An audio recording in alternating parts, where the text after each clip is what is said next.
السلام علیکم خواتین و حضرات، سردار جنید بہادر خان آپ کی خدمت میں حاضر ہوں۔ خواتین و حضرات، پاکستان کی نئی نسل آج کے اس کنفیوژن کا دور جس میں پولیٹیکلی چیزوں کا پتہ نہیں چلتا، سماجی ارتقاء کے حوالے سے نوجوانوں کے ذہنوں میں بہت سارے سوالات ہوتے ہیں اور سمجھ میں نہیں آتا کہ ایک نئی نسل کے ان نوجوانوں کو اس کیفیت کے اندر کیسے رہنمائی کی مہیا کی جائے، جب انٹرنیشنل دنیا کے اندر سوشل میڈیا کے پیراڈائم نے ایک ایسی معلومات کا فیک پیراڈائم کریٹ کیا ہوا ہے جس میں آپ اگر کوئی علمی طور پر کسی گہرے نقطے کو سمجھنے کی بھی کوشش کرتے ہیں تو اس میں بھی آپ کو بہت ساری رکاوٹوں کا سامنا کرنا پڑتا ہے۔ کسی بھی دنیا کے سماج کو اگر ہم اس کا جائزہ لیں تو وہ ارتقاء کرتا ہے، اور سماج ارتقاء کرنے والی اکائیوں میں سب سے تیز ارتقاء کرنے والی اکائی بھی سمجھا جاتا ہے۔ مگر جب آپ پاکستان کو بننے کے بعد سے لے کے اب تک کے اس سماجی رویے، ہمارے مذہبی روایات، ہمارے افکار، ہماری پولیٹیکل تھاٹس اور بہت ساری کلچرل چیزوں کا مشاہدہ کرتے ہیں تو ایک بڑا سوال ہمارے سامنے کھڑا ہو جاتا ہے کہ ہم آج اس پورے ارتقائی سفر میں جہاں پر کھڑے ہیں، کیا ہم نے یہ ارتقاء درست سمت میں کیا تھا؟ کیا اس ارتقاء کو یہاں سے آگے کس سمت پر لے کر جانا ہے؟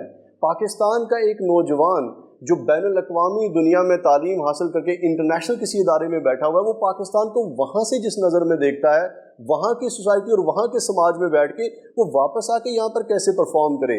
ہمارے نئی نسل جو ہمارے مدارس سے، ہماری یونیورسٹی سے، ہمارے بہترین ایجوکیشن انسٹیٹیوشن سے فارغ التحصیل ہو کر نکل رہی ہے، کیا وہ ایک کارآمد شہری بھی بن رہے ہیں؟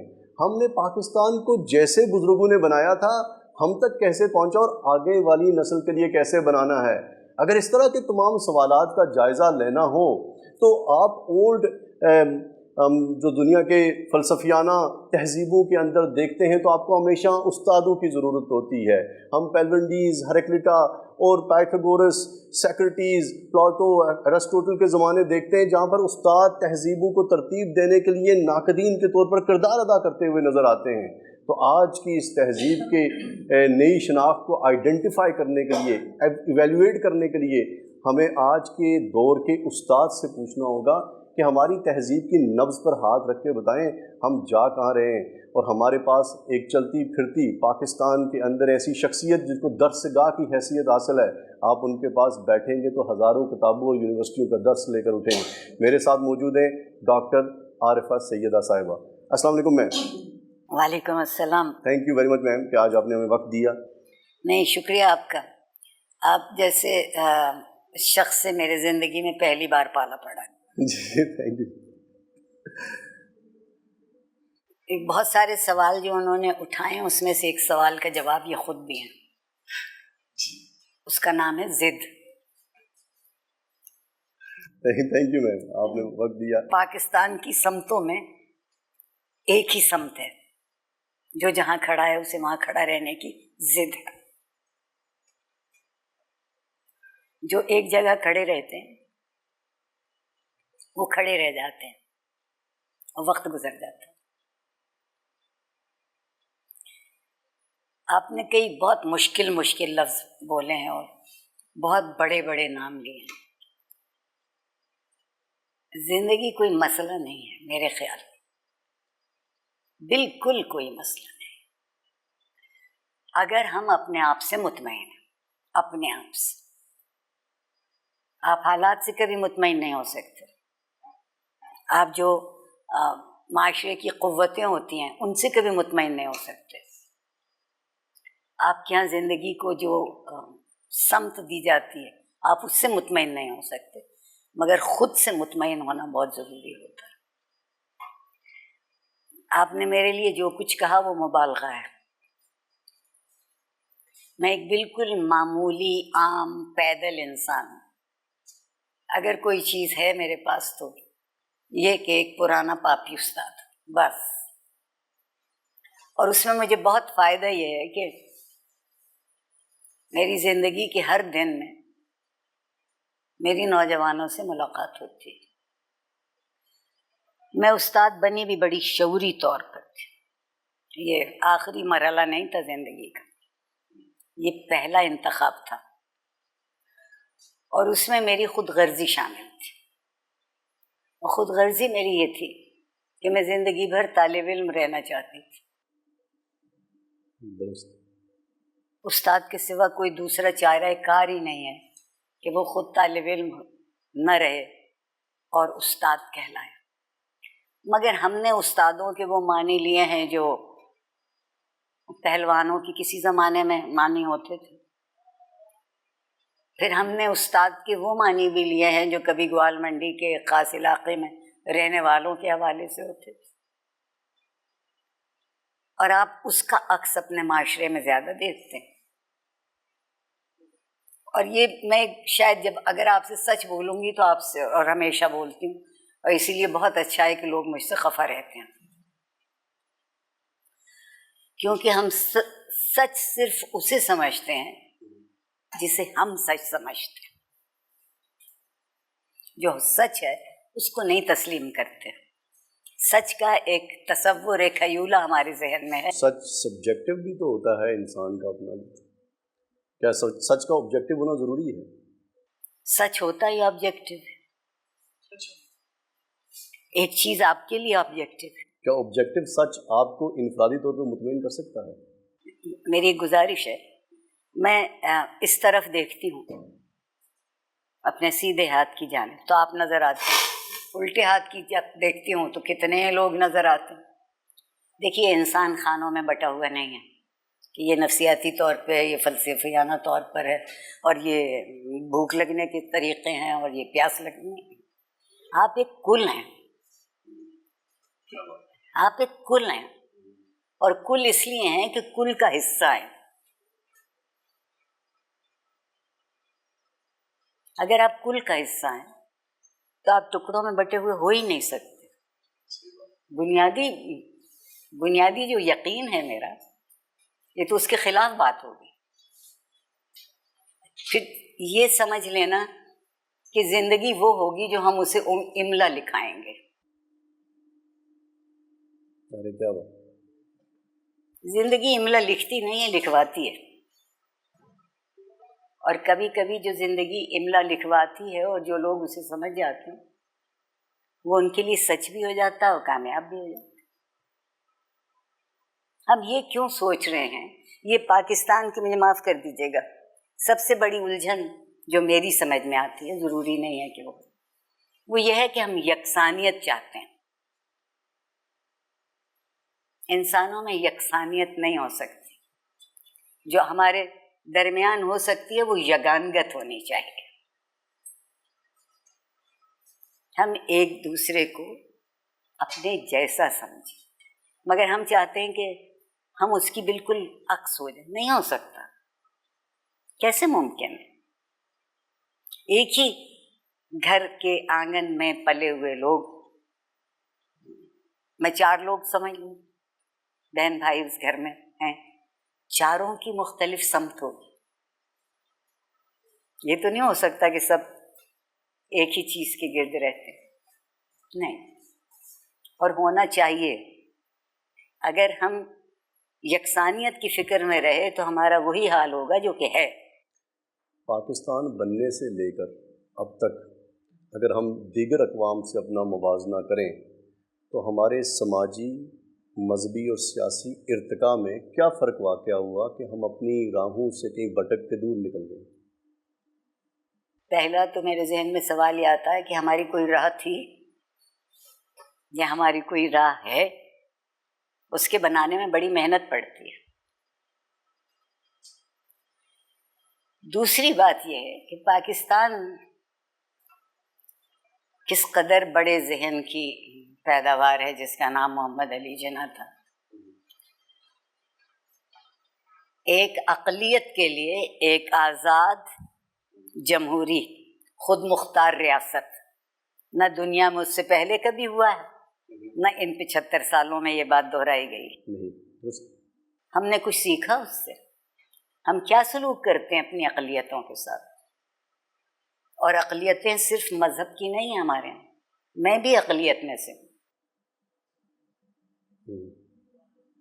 رائے کا سوال ہو، خیال کا سوال ہو، احساس کا سوال ہو، پسند کا سوال ہو، زندگی میں مجھے اپنے 2 پیر رکھنے کی جگہ درکار ہو تو میں اقلیت ہوں.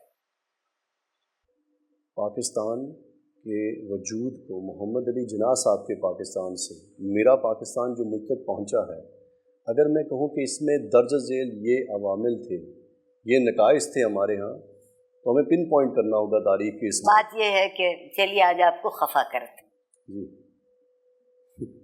میں تیار نہیں، آپ کو خفا کرتے.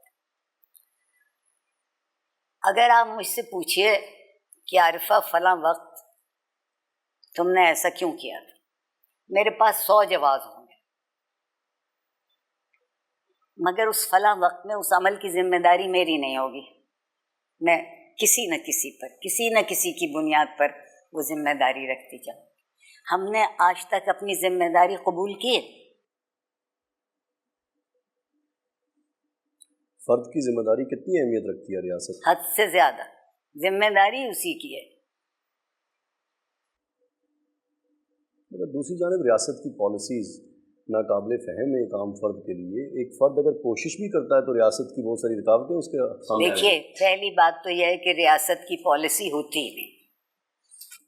اچھا، ریاست تو ریاست ہوتی ہے، وہ پالیسی تو حکومت کی ہوتی ہے، اور حکومت ریاست کی تابع ہے. آپ کے ہاں یہ آج کل الٹا ہے، ریاست حکومت کی تابع ہو گئی.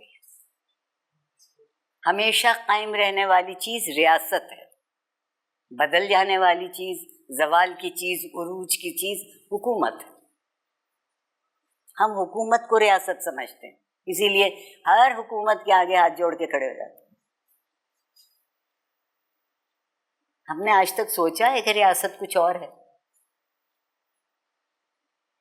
حکومت ریاست کی خادم ہوتی ہے، اس کی خادم ہوتی ہے کہ جو ذمہ داریاں ہیں اس کو پورا کرے.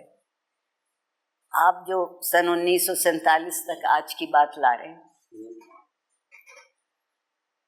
کیا 1947 میں لوگ اتنے بد لحاظ اور بدتمیز اور بد زبان تھے جتنے آج ہیں؟ نہیں، اس پیراڈائم کے مطابق تو نہیں تھی. کیا وہ پیراڈائم کوئی ایک وقت میں قید ہو گیا، منجمد ہے؟ وہ قدریں تو آج تک نہیں بدلی اور دنیا میں کہیں نہیں بدلی. ترقی یافتہ سے ترقی یافتہ ملک میں بھی قدر کی بات کریں گے تو وہ وہی ہوگی. اگر ڈاکٹر صاحبہ تب کے زمانے میں اور آج کے زمانے میں اگر ہم ایک موازنہ کریں تو اس وقت آپ کتابیں ہم پڑھا کرتے تھے، آج سوشل میڈیا کی ایک ریڈی میڈ چھوٹے سے کلپ میں انفارمیشن ہے.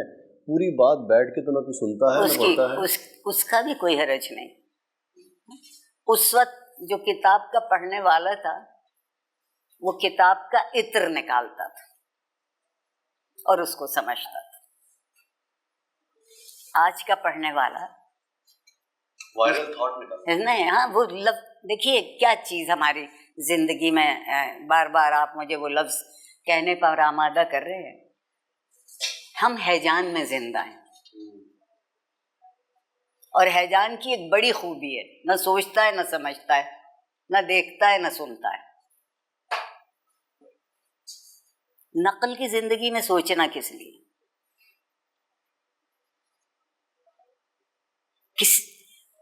جو آپ بات بتائیے کہ ہر شخص یہ کہتا ہے کہ اچھا، معمولی مثال دیتے ہیں، 5 کروڑ کے گھر میں رہتے ہیں،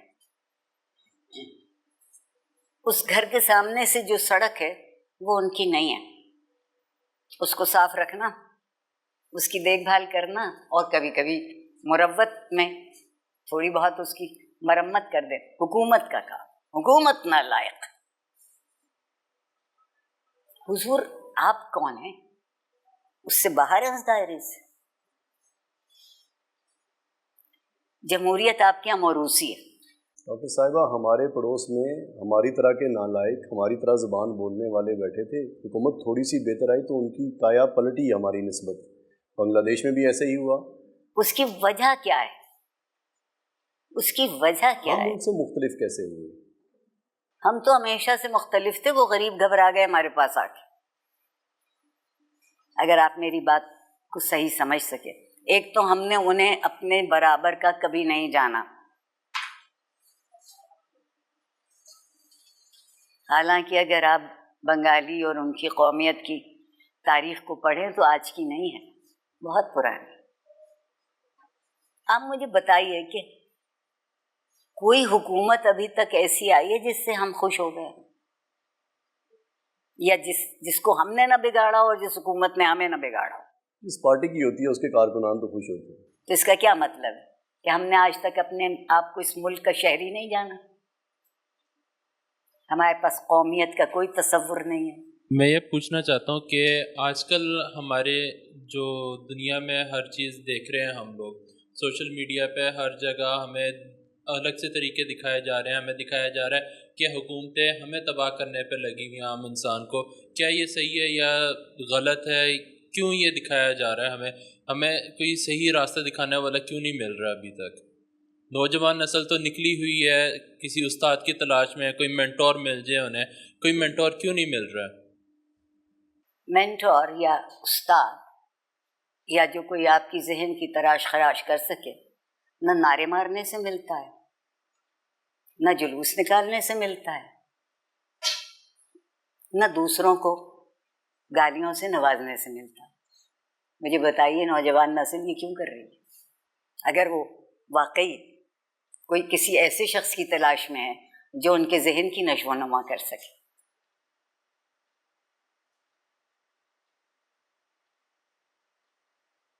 بتائیے، میں مان لوں گی آپ کی بات. اصل میں پاکستان میں کس طریقے سے زندگی گزارنی ہے یہ طریقہ اب ملتا نہیں ہے. جو بہت اچھا، میں یہ بات بھی تسلیم نہیں کروں گی اور آپ کو یہیں روکوں. جس قدر اچھے طریقے پاکستان میں موجود ہیں تاریخی طور پر، تاریخ بلکہ تاریخ سے پہلے سے، جب ابھی تاریخ کا وجود نہیں تھا تو اس علاقے کے لوگوں کو جینے کا سلیقہ آتا تھا. اس شہر لاہور میں، اور جو بڑے تم تراخ والے لوگوں کا شہر ہے جہاں لوگ کھانا کھانے کی بجائے پیسے کھاتے ہیں، اس پورے شہر میں ہر جگہ غسل خانے کیسے ہیں، اور اس شہر کے رہنے والوں کو غسل خانہ استعمال کرنا کیسے آتا ہے. جو قوم غسل خانہ استعمال کرنا نہ جانتی ہو اس کے لیے حکومت سکھائے گی.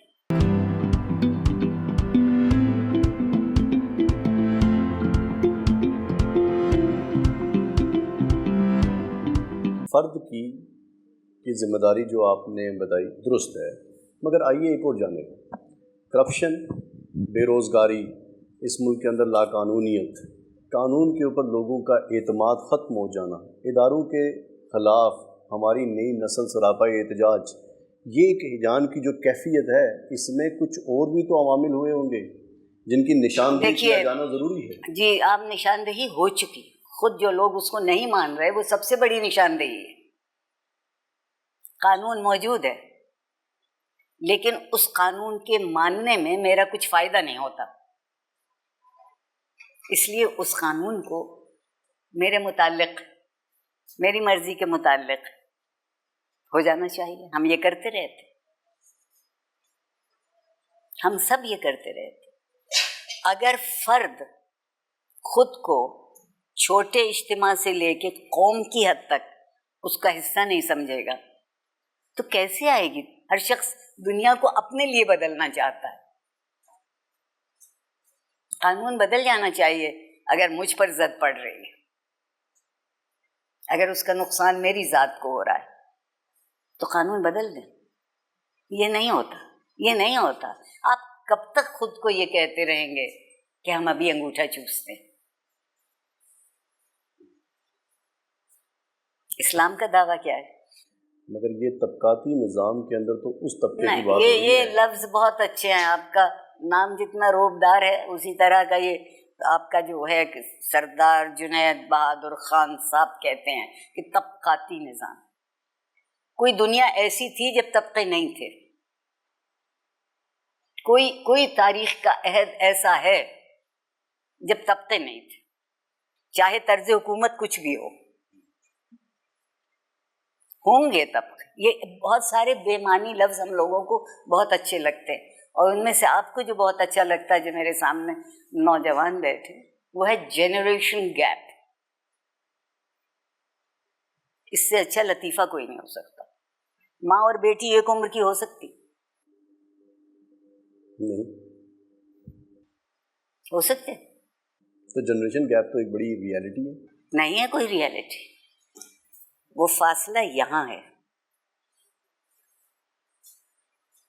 وہ فاصلہ ہم اس کو جسمانی اور مادی بنا رہے ہیں. فاصلہ ہے خیال کا. میرے ماں باپ نے اگر مجھے یہ سکھا دیا تھا کہ بد زبانی نہیں کرتے، میں آج دنیا میں کسی سے جا کے یہ جملہ دہراؤں وہ کہے گا کہ یہ بات غلط ہے. کہیں چلوں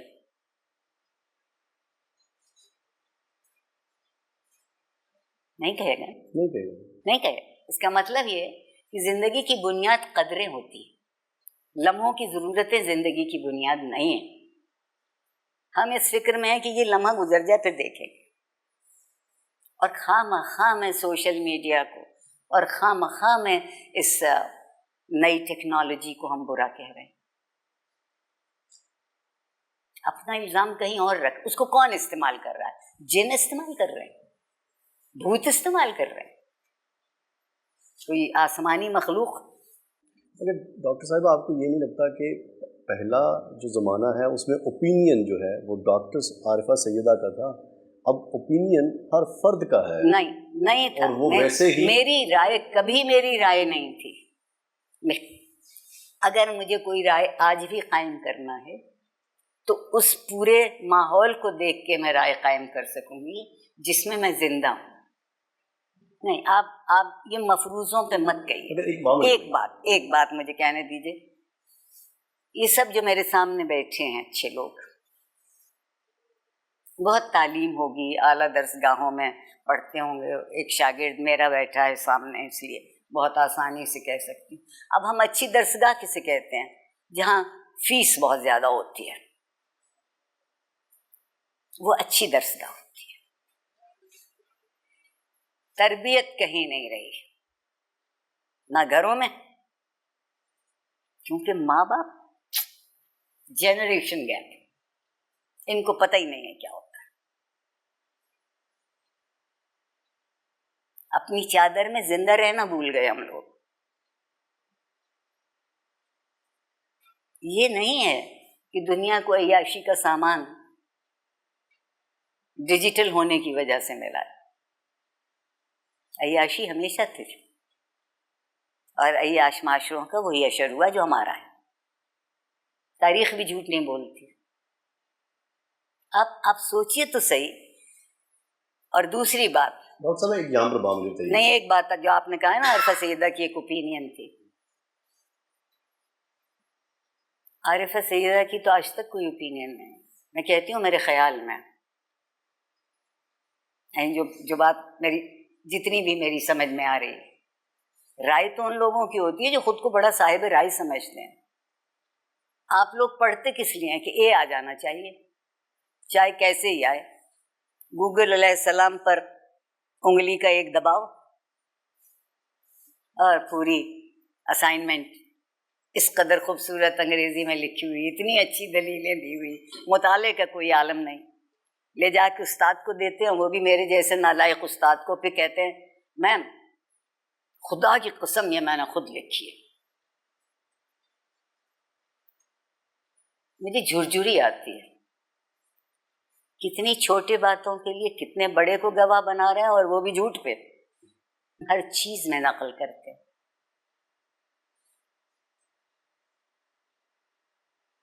ہر چیز میں نقل کرتے ہیں، اور ہم سوچتے ہیں کہ آواز بلند ہو جائے گی تو ہماری دلیل بھی بلند ہو جائے گی. ڈاکٹر صاحب ایک میں آرگیومنٹ پورا آپ کے سامنے رکھتا ہوں.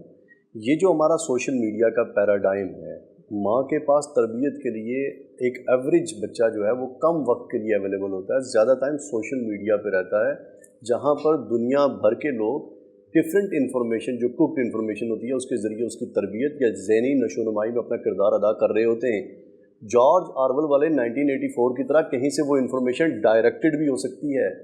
یہاں انٹرنیشنل مالیاتی ادارے یا کنٹریز یا حکومتیں انسان کے تھاٹ کو فیبریکیٹ بھی کر سکتی ہیں. یہاں پر بچہ تو کسی کے پاس ہے ہی نہیں کہ وہ اس کو تربیت کی جا سکے, یا والدین کے پاس ہو یا کسی استاد کے پاس ہو. آپ کی کلاس میں بہت سارے بچے ہوتے ہوں گے جو آپ کی بات بھی سنتے ہوں گے اور اپنے فون پہ بھی لگے ہوں گے, ان میں سے بہت سارے ایسے ہوں گے. یہ جو ایک ککڈ انفارمیشن کا پیراڈائم ہے, اس میں بچوں کو تربیت کیسے کرنی ہے؟ لفظوں سے میں بہت اچھا کھیل سکتی ہوں, بہت اچھا کھیل سکتی ہوں. پیراڈائم ہے, آف شوٹس ہیں, انڈر کرنٹس ہیں, ٹھیک, اتنے ہی اچھے بھی ہیں. بلکہ اگر میں کچھ پڑھی لکھی ہوتی تو یہ کہہ سکتی کہ اس وقت کی دنیا میں, ڈیجیٹل دنیا میں, اچھا کام زیادہ ہے اور برائی کم. اچھا کام زیادہ ہے, اسی جان عالم کے طوطے پر دنیا بھر کی کتابیں, دنیا بھر کی رائے, دنیا بھر کی خبریں, اور پھر انہوں نے تو میری منزل تو بہت آسان کر دی. میں جس پاکستان میں پڑھی بڑھی تھی, اور جب سے ٹی وی آیا, وہ اپنی 6 بجے کی خبروں میں کوئی خبر سناتے تھے, اور ہمارے گھر میں ایک بات ہوتی تھی کہ 9 بجے کا انتظار کرو, بی بی سی سے سنیں گے, سچی بات پتہ چل جائے گی. 3 گھنٹے کا انتظار ہوتا ہے, اب تو 3 منٹ کا بھی نہیں.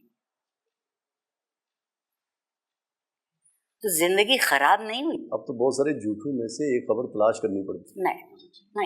نہیں, یہ جو ہم پاکستانیوں نے اپنے آپ کو بچانے کی ترکیب سوچی ہے کہ کہیں نہ کہیں ہماری سب خرابیوں کی ذمہ داری کہیں اور ہے. ہم تو معصوم, ہمیں تو برا خیال نہیں چھو کے گیا, کو جا کے بری حالت. تو آپ خود سوچئے کہ یہ الزام تراشی کی جو 2 چیزیں ہم نے نئی سیکھی ہیں, بے حساب الزام اور بے حساب کردار کشی. اگر انسان اتنا ڈرتا نئی باتوں سے تو یہ نئی باتیں یہاں تک کیسے پہنچتی؟ آپ کے بہت متقی پرہیزگار لوگ اب اونٹ پہ بیٹھ کے حج کرنے کیوں نہیں جاتے؟ مغرب کے نام دشنام تو بہت ہے, مگر 2.5 گھنٹے کا سفر کون کرے گا 2.5 سال میں؟ اب کہہ دیجئے کہ یہ تو غلط بات تھی, سپر سونک بوئنگ کیوں بن گئے؟ اس ترقی نے انسان کے درمیان فاصلے کم کیے. اب گھنٹوں, سالوں, عمروں انتظار کرنے کی ضرورت نہیں. اسی گھڑی آپ اپنے پڑوسی کیا کسی دوسرے بر اعظم سے جو پوچھنا ہو پوچھ سکتے ہیں, جو خبر لانا ہو وہ لا سکتے ہیں. آپ نہیں دیکھتے اس بات کو کہ جو ذہنی طور پر زندہ قومیں ہیں وہ ترقی کے کیا معنی سمجھتے ہیں, اور ہم جو ذہنی طور پر مردہ قوم ہیں ہم ترقی کے معنی کیا سمجھتے ہیں؟ یہ گاڑی سال بھر پہلے لی تھی, آج پرانی ہو گئی. 6 مہینے سے کوئی فرنیچر نہیں بدلا. مگر ایک نقطہ اطلاع ہے ڈاکٹر صاحبہ کہ ایک جانب ہم یہ اگر بات کہتے ہیں کہ ہمارا سماج اجتماعی طور پر ایک ہجان کی کیفیت میں ہے, اور دوسری طرف ہم کہتے ہیں کہ ان کے پاس ٹیکنالوجیکل انفارمیشن بالکل صحیح ہے اور درست ہے, تو پھر یہ دونوں باتیں آپس میں تضاد کرتی نہیں, تضاد بالکل بھی نہیں ہے.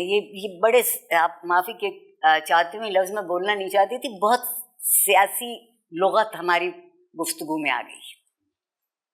ہر بات کھلا تضاد ہوتی ہے, کھلا بھی ہوتی ہے اور تضاد بھی ہوتی ہے, دونوں ایک دوسرے کی ضد ہیں.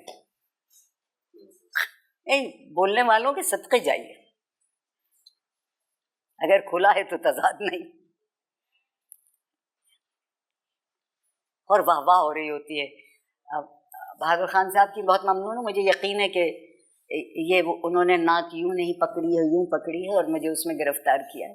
یہ کسی دن آپ ان کی چینل پر دیکھ لیں گے.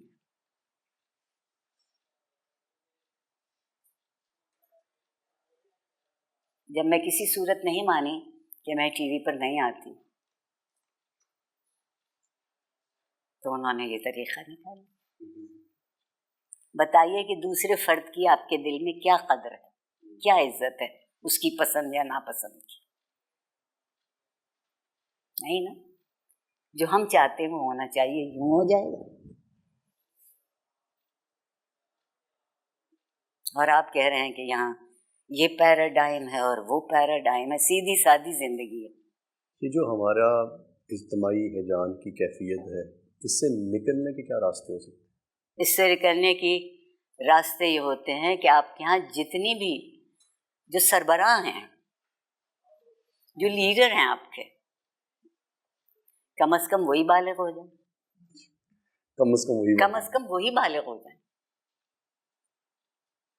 بلوغت کے معنی 5 سال گزارنا نہیں ہے.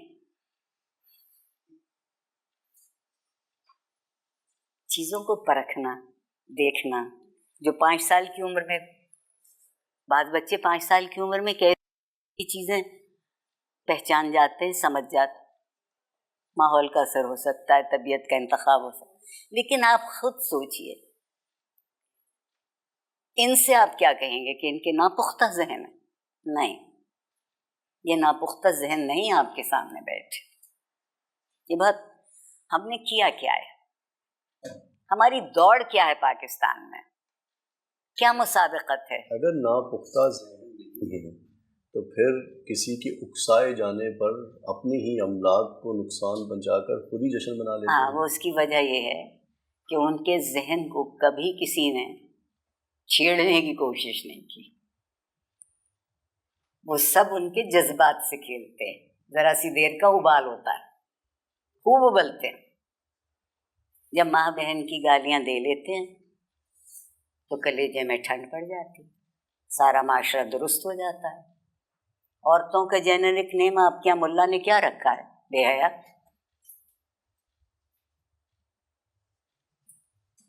حضور, حیا تو مردوں کے لیے بھی تھی.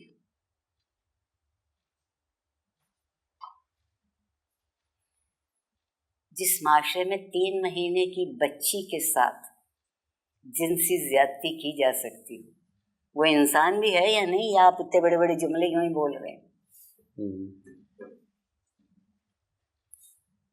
2 طریقے ہیں زندہ رہنے کے. آپ اپنے اندر کو پروان چڑھائیں اور وہ آپ کے ظاہر کی نگہداشت کریں. معذرت کے ساتھ ایک اور جو ٹرمنالوجی مجھے استعمال کرنی پڑے گی. آپ ساری کر رہے ہیں, وہ بھی کر رہے ہیں. میں بھی کر لوں. یہ جو پوسٹ ماڈریشن ہے, اس میں یہ بھی ایک الزام عائد کیا جاتا ہے کہ یہ جو ہمارا ملا ہے, ہمارا مولوی ہے, یا ہمارا پولیٹیشین ہے, جو نابالغ ہیں بقول آپ کی, اگر ان لوگوں کے پیچھے شاید کوئی سازشی تھیریز ہیں جو کار فرما ہیں, کیا یہ خود ایسے ہیں یا کسی نے بنائے ہوئے ہیں ہمیں برباد کرنے؟ حضور, پاکستان زندہ نہیں رہ سکتا کانسپریسی تھیوری کے بغیر. آپ بھی وہی کہہ رہے ہیں. ہماری حیثیت کیا ہے؟ چپدی کا شوربہ. پرسوں سے 1 دن پہلے تک روئے دے رہے تھے کہ قرضہ نہیں مل رہا, جوتوں پہ IMF کے سر رکھے کھڑے تھے. اب جس دن سے قرضہ مل گیا تو لگتا IMF ہماری مقروض ہے, ہم نہیں ہیں اس کی. کوئی معاشرہ ہوگا جو قرضہ مل جانے پہ اتنا خوش ہوتا ہو؟ میں نے تو ایک بہت معمولی تجویز دی تھی. میں معمولی آدمی ہوں, معمولی باتیں سوچ سکتی ہوں کہ اس ملک میں اپنی ذاتی حیثیت میں, جسے آپ بزبان انگریزی مادری زبان میں بلینرز کہتے ہیں, ان کی کمی نہیں ہے. سنا ہے ہم نے 11 بلین کے مقروض ہیں.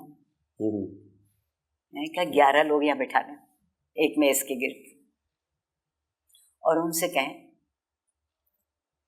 کہ آپ 1 بلین اس شرط پر دے دیجئے جس شرط پر بینک قرضہ دیتا ہے. تو ہم باہر والوں کے سامنے شرمندہ ہونے کی بجائے آپ سے التجا کیے لیتے ہیں. ہر شخص کہہ رہا ہے یہ برا ہے, وہ برا ہے, یہ بے تہذیب ہے, وہ بے تمیز ہے. ہم سب کرپشن, کیا مزے کی بات ہے جو لفظ آپ نے تھوڑی دیر پہلے استعمال کیا, صرف روپے پیسے کی سمجھتے ہیں. میرے نزدیک سب سے بڑی کرپشن نیت کی ہے. اگر نیت ٹھیک نہیں تو کچھ بھی ٹھیک ہے.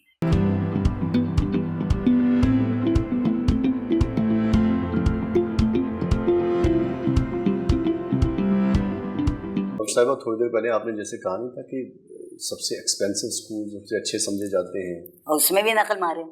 اب ایک مزے کی بات یہ بھی ہے ڈاکٹر صاحبہ کہ یہ جو پاکستان کے اندر تعلیمی ادارے بھی تو وہ طلبہ باہر نہیں نکال رہے جو کارآمد ثابت ہو سکے. کہاں سے, وہ کوئی فیکٹری ہے؟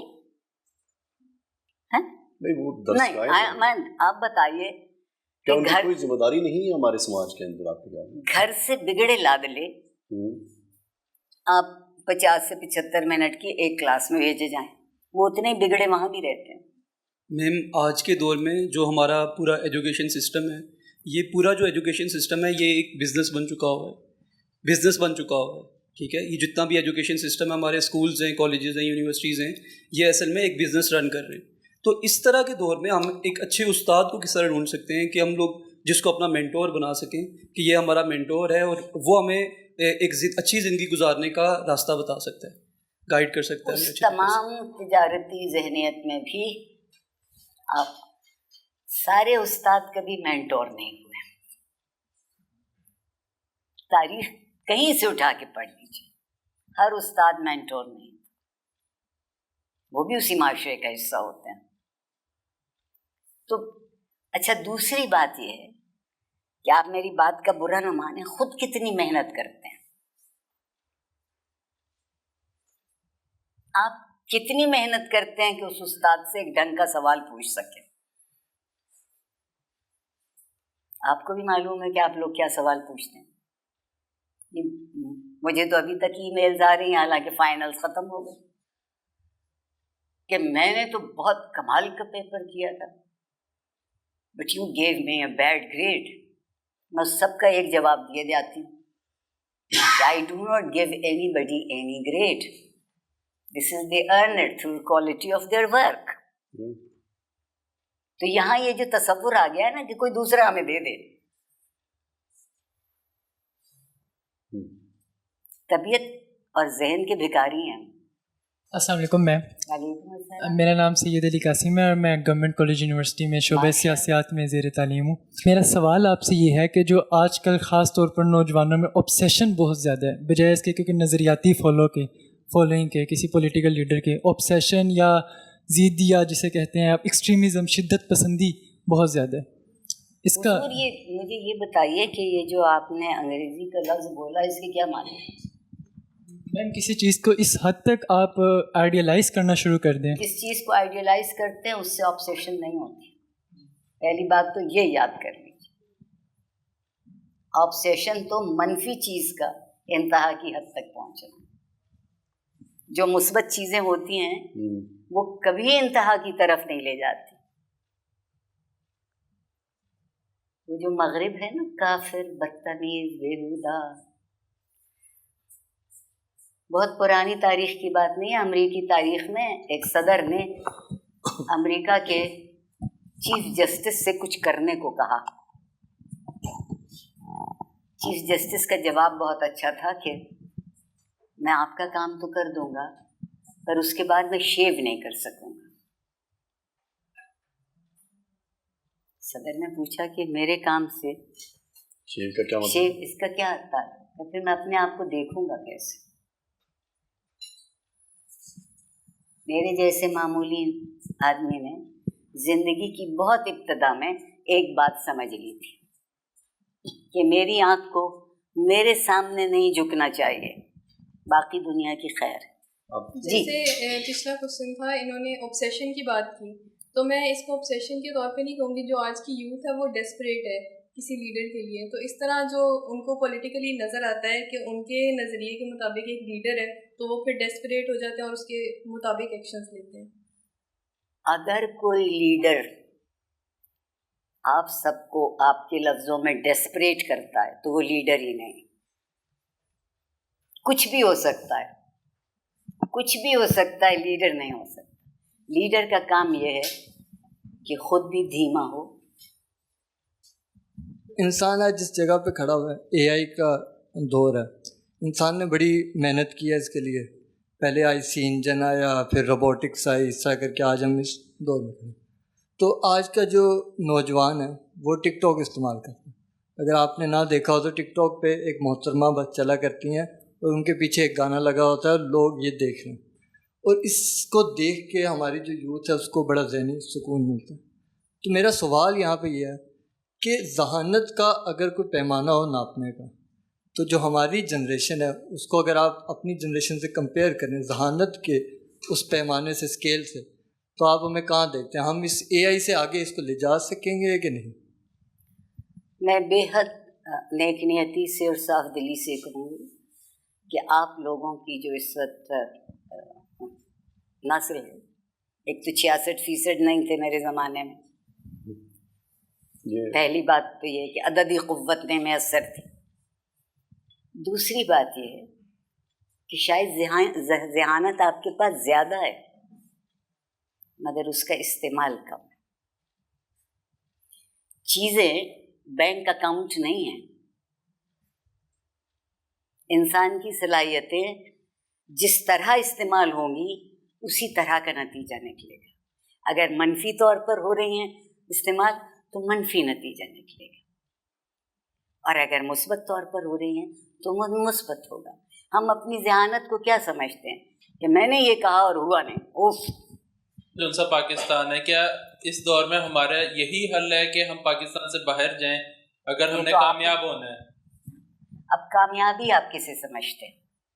پہلی بات یہ ہے کہ آپ کے پاس کامیابی کی تعریف کنوینئنس ہو, کہ ہر طرح کی کنوینئنس ہو آپ کے پاس, کوئی پریشانی نہیں. آپ کی اطلاع کے لیے عرض ہے کہ زندگی میں خدا کے کلام سے لے کے اور جتنے فلسفیوں کا آپ نے نام لیا, انہوں نے یہ کہا تھا کہ اچھی زندگی وہ ہے جس میں کوشش بہت کرنی پڑے.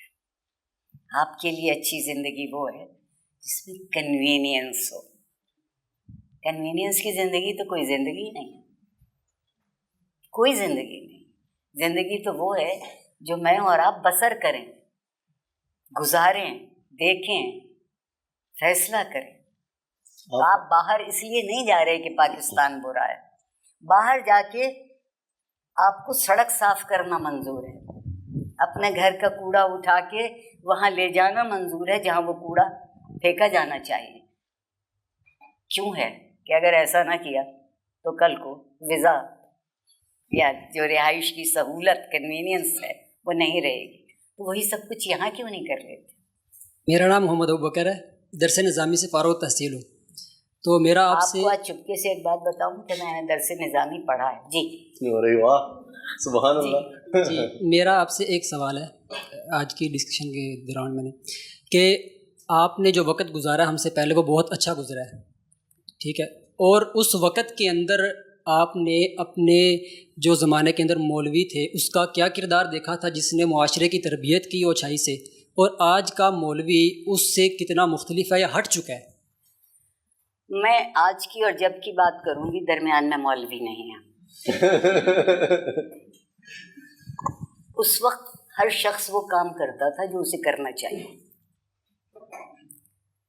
آج ہم چاہتے ہیں کہ ہم ہر وہ کام کریں جو دوسرا کر رہا ہے. ڈاکٹر صاحبہ, میرا نام نازیہ خان ہے, میں ہومیو فزیشین ہوں. میرا آپ سے کوشچن ہے کہ اندر کی مضبوطی کیا ہے اور کیسے پیدا کی جا سکتی ہے؟ وہ ٹھہراؤ, وہ ساری چیزیں آج کے نوجوان نسل میں یہ چیزیں نہیں ہیں, اور بچوں میں اس چیز کی بہت کمی ہے. تو کیسے یہ ٹھہراؤ پیدا کیا جا سکتا ہے اپنی ذات کے اندر؟ ٹھہراؤ پیدا کرنے کے لیے خود کو ٹھہرنا آنا چاہیے. ہم اس فکر میں ہیں کہ دوسرے سے آگے کیسے نکلیں.